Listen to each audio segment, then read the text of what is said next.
आहे की 20% राहिलेला आहे, पेन्शनचा एक प्रश्न आहे, त्यानंतर काही अजून काही शाळेचे प्रश्न आहे, ते प्रश्न घेऊन जबाबदारी पुढच्या 2047ची आहे.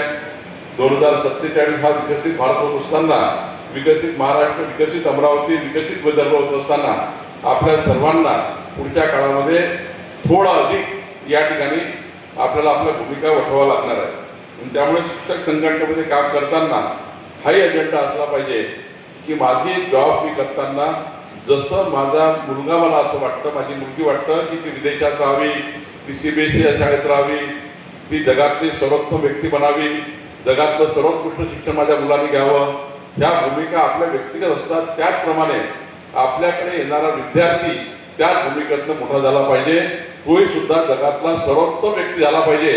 याकरताही आपल्या सर्वांची जबाबदारी ठरतं. त्याकरताही आपल्याला आपल्या भूमिका पुढे न्याव्या लागतील.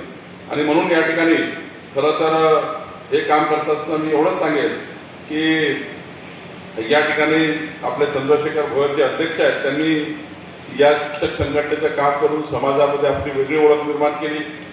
आणि वेगळी ओळख निर्माण करताना त्यांनी विद्यार्थी, पालक, समाज, शिक्षक, सरकार या सर्वांचा दुवा म्हणून काम केलेलं आहे.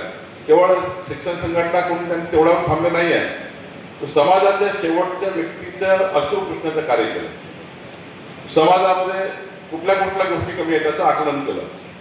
केवळ दिखाव्याकरता संघटनेचं अध्यक्षपद नाही आहे, तर या संघटनेच्या अध्यक्षपदातनं आपण गरीब माणसाला काय मदत करू शकतो. आज 100 बालकांना आपण त्या ठिकाणी सायकल देऊ शकतो, त्यांच्या जीवनामध्ये काही नवीन कृती करू शकतो का, ही भूमिका महत्वाची आहे.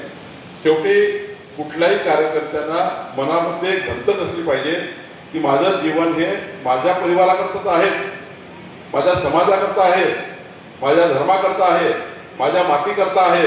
पण हे करत असताना चर्चा करू. प्रियाताई माननीय शिंदेताईंनी मला एक निवेदन दिला, ते निवेदन, चंद्रशेखरचं निवेदन, दोन्ही निवेदन एक करून आपण या ठिकाणी मी एवढंच सांगेल की आपल्या सर्व संघटनेच्या सर्व पदाधिकाऱ्यांचा मी आभार मानतो की आपण चंद्रशेखर भोयर यांचा विश्वास ठेवला आणि चंद्रशेखर भोयर हे नेहमीच आपल्या विश्वासाला पात्र ठरलेले आहे. खरं तर मी एवढंच सांगेन की या दोन्ही संघटना, भारतीय जनता पार्टी संघटना आणि आपली संघटना, या दोन्ही संघटना आता पूरक काम करते आहेत. शिक्षण व्यवस्थेला बळ देण्याचं काम करत आहे. केंद्र सरकारच्या, राज्य सरकारच्या भूमिका स्वीकारतात आहे. आणि त्यामुळं शिक्षकाच्या हितांचं संघटनेच्या पातळीवरही काम मजबूत होत आहे. खरं तर शिक्षक हाच खरा समाजाचा शिल्पकार आहे. आणि एक शिक्षक केवळ पुस्तकातलं ज्ञान देत नाही, तर विद्यार्थ्यांमध्ये संस्कार तयार करणे, शिस्त तयार करणे, विचारशक्ती आणि राष्ट्रप्रेमाची बीजे रोवणे, हे सर्व कार्य शिक्षक करत असतात. म्हणूनच शिक्षकाचा सन्मान आणि मग शिक्षकाचे प्रश्नही सोडवणे ही सरकारची क्रमप्राप्त जबाबदारी आहे. शिक्षकच त्या ठिकाणी समाजाला सुदृढ तयार करू शकतात, शिक्षकच त्या ठिकाणी समाजाला मजबूत करू शकतात. आणि म्हणून या ठिकाणी सरकारही तेवढी जबाबदार पद्धतीने या ठिकाणी काम करत आहे. आणि म्हणून या काळामध्ये ज्या शिक्षक संघटना मजबूत आहे त्यांचा आवाजही प्रभावी आहे.